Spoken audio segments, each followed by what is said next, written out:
Hey everyone, this is Jane with Barlow Herbal, and happy Sunday, July 26th of 2026.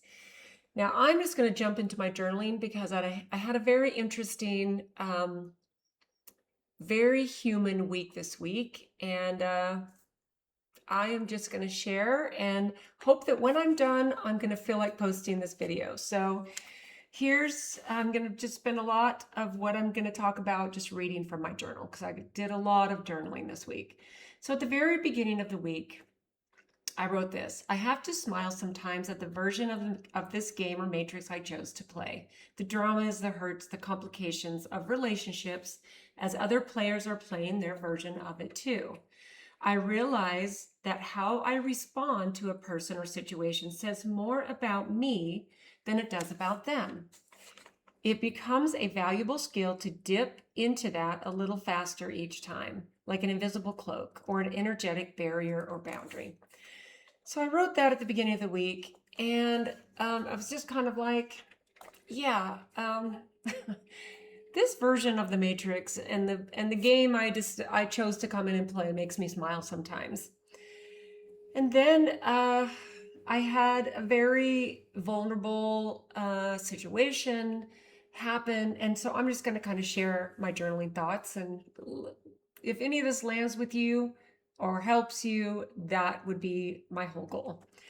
So here's what I wrote. It's been an odd week, a little weird, but there was a quick pop of clarity. It honestly felt like another level was crossed over to permanently. So I feel like I kind of was like, okay, because of this game, I feel like I've crossed over to another level by the end of this week, and it kind of wrapped up yesterday. So then this reflections. There was a conversation I had a few weeks ago that turned into something much bigger than I expected. At first, I thought I needed to be much more careful with my words, and that is certainly true. But this experience this week uncovered something much deeper. First, that relationships built over decades can be ruined or wounded in a single moment. Then I realized that good intentions don't erase the impact of my choices. And then this one felt really massive for me. Accountability and shame are not the same thing. Then I wrote, "Holy wow!" This one, and I underlined that. Right. And then I wrote this. At first, I was full of shame, and I constantly beat myself up as just the accumulation of a conversation I had a few weeks ago accumulated into another situation this week. I went over every conversation in my head. I questioned myself. I wanted to explain my heart, fix the damage, go back in time, and all the stuff. Then I realized, and thankfully quickly, that I can be accountable and not beat myself up. Healing from anything takes time with consistency, honesty, and humility, and then allowing the other person to have their own experience. I don't get to decide how long it will take for someone to process their hurt. I've also realized this whole situation has touched places in my heart that had nothing to do with this one conversation or situation. Mainly the grief of losing different relationships over the past few years. And the quiet loneliness that comes from being the one who has spent so much of my life taking care of everyone else. Being one of the oldest of 14 siblings has shaped me in ways I didn't fully appreciate until now. I became one of the steady ones, the one people counted on, the one who hosted, gathered, remembered, encouraged, and tried to keep everyone connected. And it's not just me, I am one of the ones. There are other people in our family who do that too. I've always been grateful for that role. Always. It feels natural to me. It's always felt natural.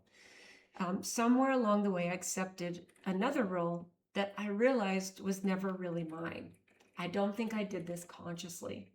I believed it was my responsibility to carry more than my share and make sure everyone was okay.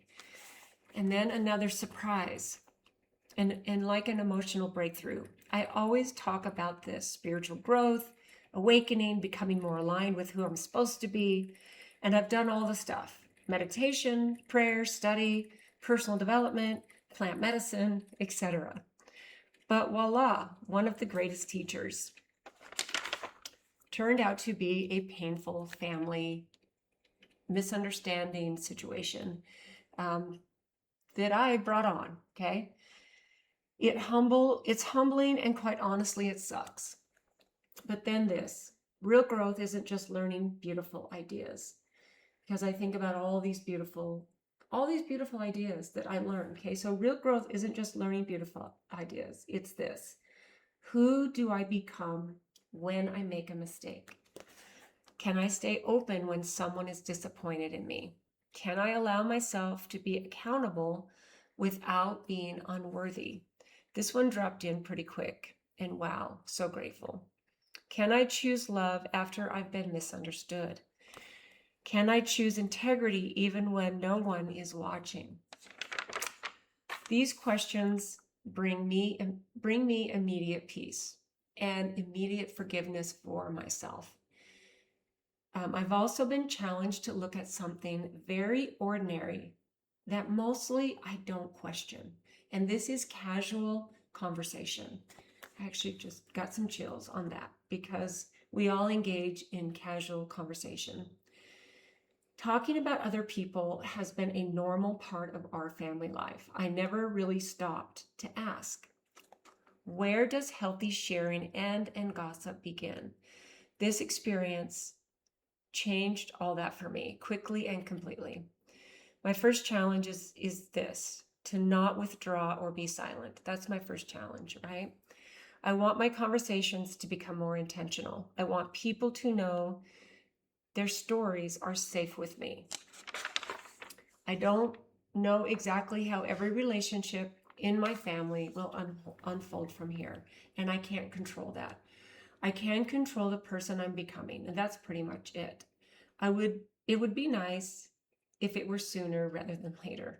I'm definitely not looking for more reasons to feel guilty. What I'm looking for, honestly, is more wisdom. That's what I'm looking for. So then I have some questions that I decided, all right, I'm going to keep up with this flow. Maybe there is someone out there that's listening to this that can maybe relate to this. And to me, this is just part of my growth journey. It's part of, it's just part of me being teachable, consistently until the moment I take my last breath, right? So then here's the first question I ask myself.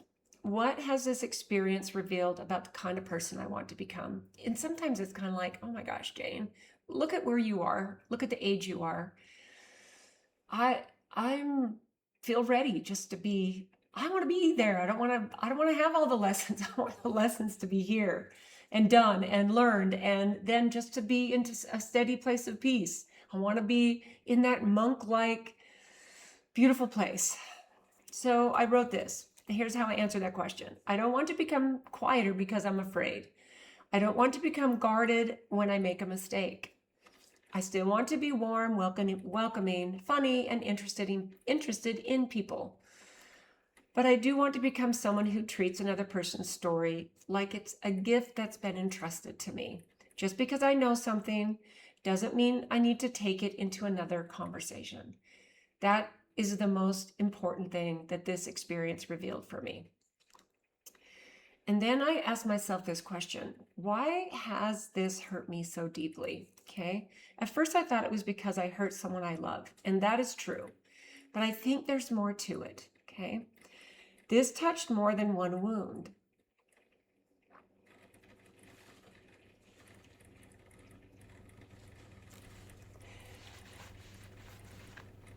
It made me realize how much I miss feeling emotionally safe with people that I have loved the longest.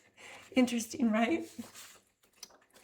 Okay, so then this question: what part of this is mine to carry, and what part belongs to someone else? Here's what I wrote. It's mine to carry what I shared. It's mine to carry that I shared something I shouldn't have. That is mine to carry. It's mine to carry that I hurt someone I love. It's mine to become more thoughtful with my words. It isn't mine to manage how long it takes someone else to heal. It isn't mine to control what stories they might tell themselves or what they choose to believe. I can answer honestly. I can be consistent. The rest belongs to them. And then this, what have I learned about trust? Trust isn't built by having all the right words. It's built over years, and sometimes it's damaged in a single moment. But I also believe trust can be rebuilt the same way it was built in the first place, one honest interaction at a time. This is not a shortcut. There is no shortcut.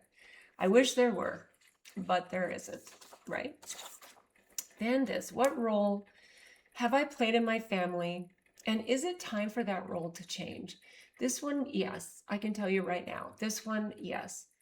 Not in the ways that take away love or all of that. Not any of that, okay? Because I took on a role that was very responsible from when I was a little girl, from when I was little. And I've carried that. And I believe that it's not been a bad thing. But it's now time for that to change. And because I'm making mistakes. I'm making mistakes I don't want to make. And I'm done with I'm done with those kind of mistakes that hurt the people I love. So what role have I played in my family? And is it time for that role to change? So I sat with that for a second. And here's what I wrote. I've spent most of my life taking care of people. My home has been one of the gathering places, not the only one, but one of them. I've helped hold people together long after our parents were gone, and I love that about my life. But I also see that somewhere along the way, I started feeling responsible for many other people's emotional well-being, okay? And that was a burden I was never meant to carry, okay? I don't have to stop loving people. I just have to stop believing that it's my job to keep everyone okay. And this is where my mistakes have been coming in. Big, hurtful mistakes. And then this question, what has this experience taught me about humility? And this is what I wrote. Humility isn't thinking less of myself. It's being willing to admit when I got something wrong without letting that mistake define who I am. I can be deeply sorry and still believe that I'm a good person. Okay? These two things are not opposites. Okay? And then this question, what does loving someone look like when I can't fix the relationship? It's not my job to fix it, but so then I wrote this. This has probably been the hardest lesson for me. I want to make things better. I want people to know my heart. But sometimes love is simply respecting someone's process. It's continuing to show up kindly without expecting them to meet me where I am. And love doesn't always get immediate results. And that's okay. I just get to show up, and time gets to be the healer, right? And then this, what have I learned about forgiveness? Okay, because I talk about forgiveness all the time, and it's not just forgiveness of others, it's forgiveness of self. Because when we don't forgive, it always hurts us more. And sometimes we beat ourselves up over and over and over again. And it's unnecessary because we need to forgive ourselves, I believe, first. Okay. So here's another layer of learning about forgiveness that this experience has shown me. Forgiveness is not just about saying, I forgive you. It's bigger than that. It's allowing people the time they need without demanding that they move at the pace I'm moving, okay? It's also forgiving myself enough so that I don't get stuck in feeling shameful forever. I don't want to be stuck in that place. Shame doesn't make me a better person. Learning and being teachable makes me a better person, okay? Doesn't matter how old I am. I don't want to be 85 and still learning these same lessons. This is a lesson that I'm actually super grateful for. I wish I'd have learned it long before I opened my mouth on some of these casual conversations, if I'm honest, and it's all good. So here's another question. If I stop trying to protect my reputation, what becomes possible? Whoa, right? Okay. So here's what I wrote. This one makes me uncomfortable. This question makes me a little uncomfortable. Part of my pain comes from knowing people might think something about me that isn't completely true.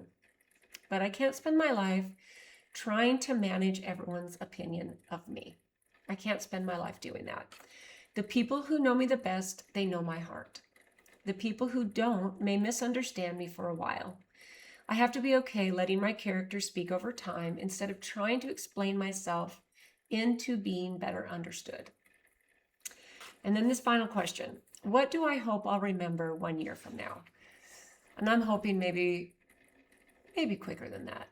But maybe what do I hope I remember 1 year from now, okay?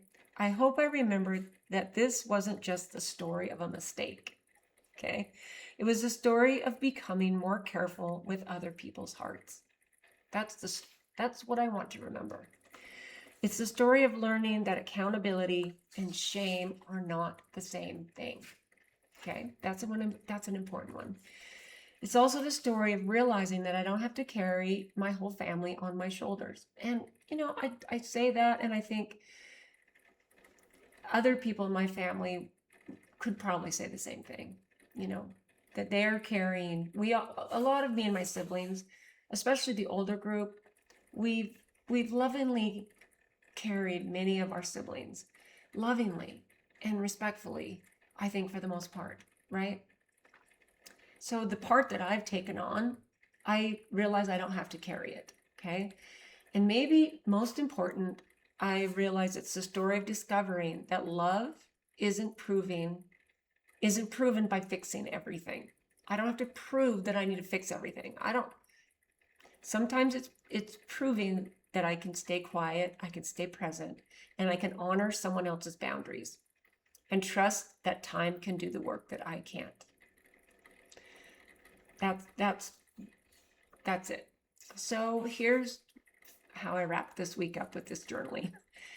For most of my life, I realized I've been the one who tried to make sure everyone felt loved.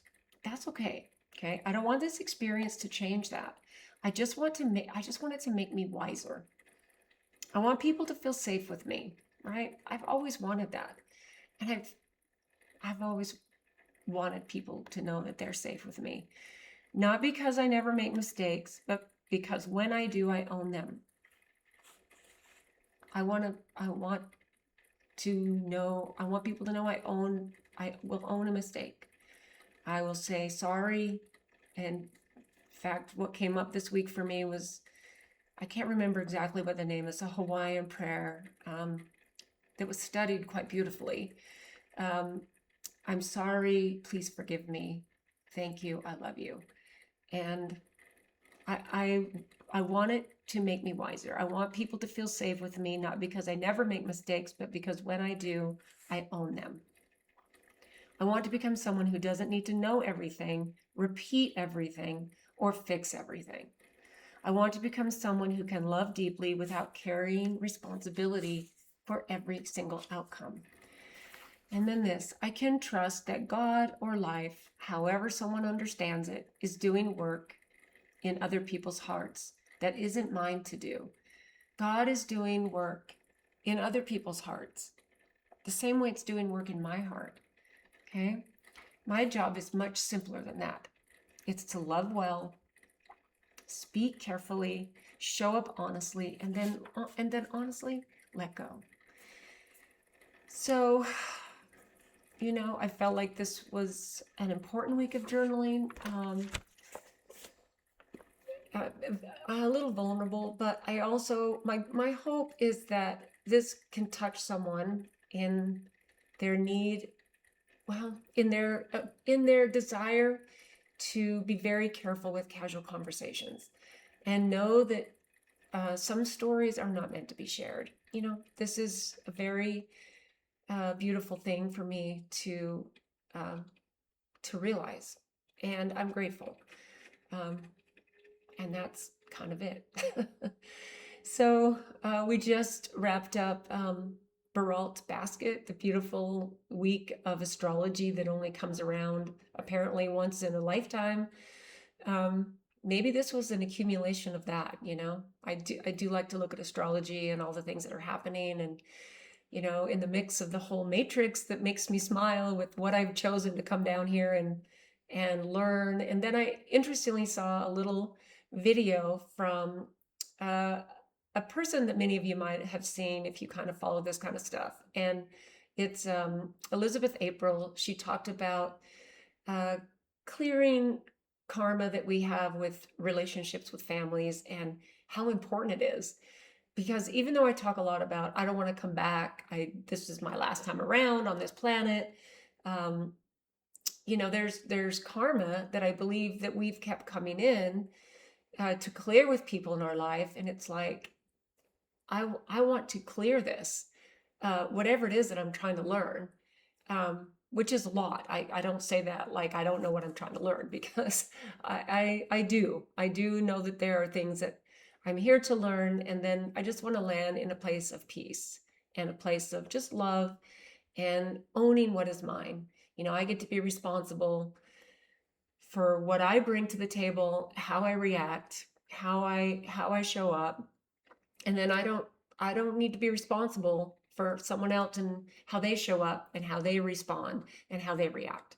You know, I can have my hopes and my wishes, but that's kind of where it is. So I don't know if this lands with you, if this might be a bit of maybe an odd topic, but this was what was my week.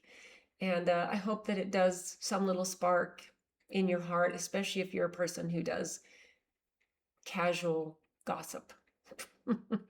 Because this is something that, yeah, has really landed in me and needed to land with me. So thanks so much for tuning in. I hope you have a beautiful last week in July. And here we go into August of 26. So thank you for being here, and we will see you next time.